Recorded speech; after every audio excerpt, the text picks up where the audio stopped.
4. Vous écoutez Europe 1, la suite du journal. Sébastien Krebs, Nathalie Lévy. La politique, et ça continue de grincer dans la majorité. Apparemment, l'opération séduction organisée hier soir par Emmanuel Macron à l'Elysée n'a pas franchement suffi à remettre tout le monde dans le rang. Et bonsoir Jean-Gabriel Bourgeois. Bonsoir. Cette fois, c'est sur la réforme des retraites que 2 députés LREM émettent publiquement des doutes.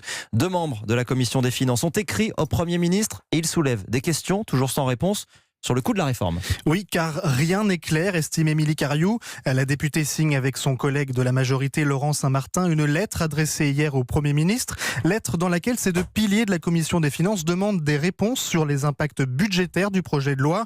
Au total, une quinzaine de questions techniques mais centrales autour des mesures de compensation. Par exemple, sur les augmentations de salaire des enseignants et des chercheurs, ou sur les baisses de CSG pour les avocats, ou encore les répercussions sur les comptes de la sécurité sociale.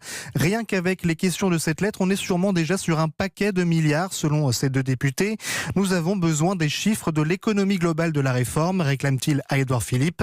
Et c'est aussi ce que demande l'opposition, qui s'amuse de ce petit coup de pression de marcheur à l'encontre du Premier ministre. Le socialiste Régis Juanico réagissait tout à l'heure lors de la commission spéciale à l'Assemblée. On évoque le pilotage financier, mais en termes de pilotage, ça commence à branler dans le manche, pardonnez-moi l'expression, dans la majorité. Émilie Cariou et Laurent Saint-Martin espèrent des réponses du Premier ministre avant lundi, jour de l'arrivée du projet de loi en séance publique. Et ça risque effectivement d'être animé. Merci Jean-Gabriel Bourgeois du service politique d'Europe 1.